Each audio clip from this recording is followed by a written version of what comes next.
فيا عباد الله، قد دخلتم في شهر الله المحرم، وإن الشهر المحرم من الأشهر الحرم التي قال الله عز وجل فيها: فلا تظلموا فيهن أنفسكم.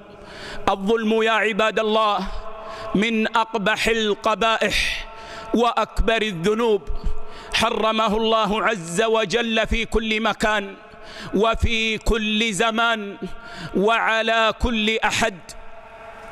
فالظلم حرام بيننا، لكن حرمة الظلم وقبح الظلم تزداد في الأشهر الحرم. فالواجب على العبد أن يحذر أيما حذر من أن يقع في الظلم في عمره، ويتأكد ذلك في مثل هذا الشهر يا عباد الله. يجب على المسلم أن يجتنب الظلم الأكبر، وهو أن يشرك بالله عز وجل، كما يجتنب البدع، فإن البدع من الظلم، كما يجتنب كبائر الذنوب فإنها من الظلم، كما يحرص على أن ينزه نفسه عن صغائر الذنوب، كما يحرص حرصا شديدا على ألا يظلم أحدا من الناس، سواء كان مسلما أو كان كافرا. ويتأكد الأمر في حق المسلم. وإن هذا الشهر يا عباد الله من مواسم الخيرات التي تنال بها الجنات. وإن أمة محمد صلى الله عليه وسلم موعودة بأن تكون نصف أهل الجنة، وذلك بطاعة رسول الله صلى الله عليه وسلم. ولذلك يقول النبي صلى الله عليه وسلم: كل أمتي يدخلون الجنة إلا من أبى. قالوا: ومن يأبى يا رسول الله؟ قال: من أطاعني دخل الجنة، ومن عصاني فقد أبى. فيستحب للمسلم يا عباد الله أن يكثر من الصيام في هذا الشهر، فقد قال النبي صلى الله عليه وسلم: أفضل الصيام بعد رمضان شهر الله المحرم.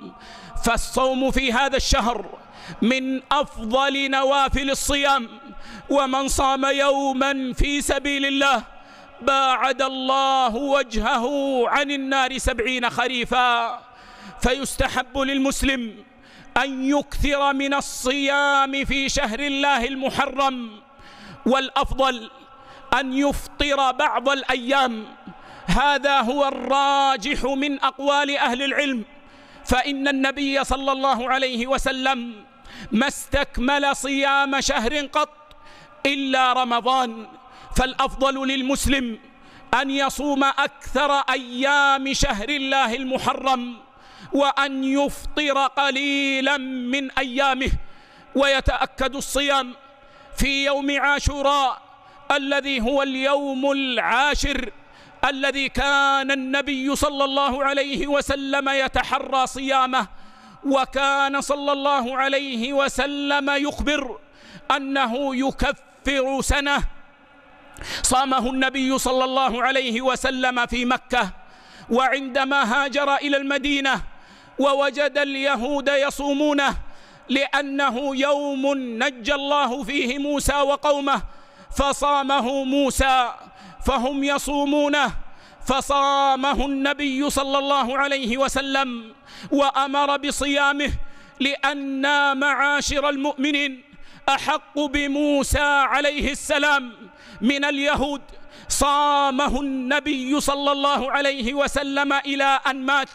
وفي آخر سنة صام فيها عاشوراء، قال: لئن عشت إلى قابل لأصومن التاسع، أي مع العاشر.